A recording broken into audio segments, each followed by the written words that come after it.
EFT সংক্রান্ত update ভিডিওতে আপনাদের প্রত্যেককেই স্বাগতম জানাচ্ছি। সম্মানিত ভিউয়ার্স, এই ভিডিওতে আমরা বেসরকারি শিক্ষা প্রতিষ্ঠানের স্কুল এবং কলেজের ইএফটি কার্যক্রমের যে রিসেন্ট আপডেট সেটি আমরা জানবো। এখন পর্যন্ত প্রায় ৩.৫ লক্ষ শিক্ষক কর্মচারীর ডিসেম্বর মাসের বেতন ইএফটিতে প্রদান করা হয়েছে।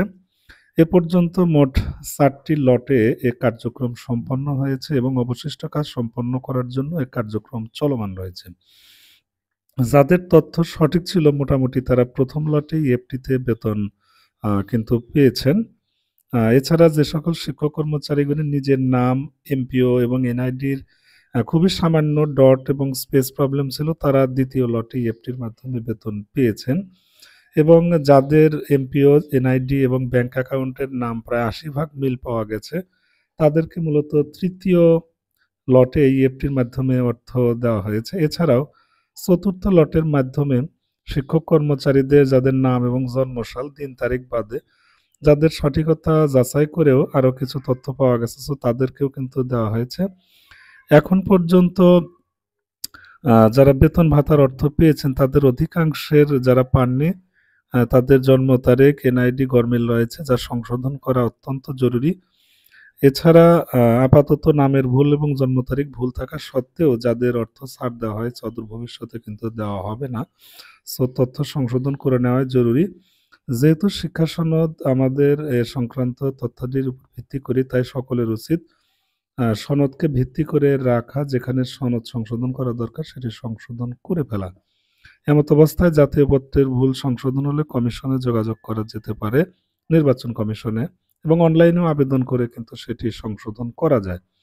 সো ব্যাংক অ্যাকাউন্টের ভুল থাকলে ব্যাংকে যোগাযোগ করবেন, আর এমপিও শিটে ভুল থাকলে অবশ্যই ইএমআইএস এর মাধ্যমে অনলাইনে কারেকশনের আবেদন করতে হবে। এখন কিছু প্রশ্ন আমরা নেই যে সকল তথ্য সঠিক থাকার পরে ইএফটিতে বেতন আসছে না কেন?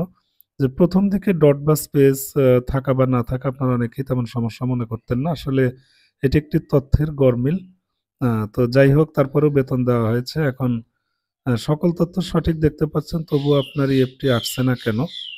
এর কারণ হলো অনেকেই নির্ধারিত সময়ে আসলে তথ্য পাঠাননি, যার কারণে একটু দেরি হচ্ছে, তবে সেগুলো দ্রুত নিষ্পত্তি হচ্ছে। আর সকল তথ্য সঠিক দেখার পরেও ইএফটি আসছে না, এর কারণ হলো যে জাতীয় পরিচয়পত্রের নম্বর ভিন্ন ব্যক্তিগত ভুল তথ্য এন্ট্রি করার ফলে এটি আসলে পাচ্ছেন না। পরবর্তীতে সুযোগ দিলে সেটা আপডেট করে নেবেন। আর সংশোধন কোথায় করবেন? ব্যাংকের তথ্য ভুল হলে ব্যাংকে যোগাযোগ করতে হবে। এনআইডির ভুল হলে নির্বাচন কমিশনের ওয়েবসাইট থেকে অনলাইনে আবেদন করে নিতে হবে। আর এমপিও শিটে যদি ভুল থাকে আপনারা অবশ্যই ইএমআইএস এ ঢুকে সেটি সংশোধনের আবেদন করবেন এমপিও মডিউলে। আর ইএফটি তথ্য প্রদানের সময় যদি ভুল এন্ট্রি হয়ে থাকে তবে ২-১টা দিন অপেক্ষা করবেন। দেখবেন যে ওই ইএমআইএস এর ইএফটি পোর্টালে কিন্তু এন্ট্রিকৃত ভুল তথ্য সঠিকভাবে প্রদানের কিন্তু একটা সুযোগ দেওয়া হবে এবং সেটি উন্মুক্ত হবে। এখন ব্যক্তিগত তথ্য বা সমস্যা, অর্থ না পাওয়ার কারণ কিভাবে বুঝবেন?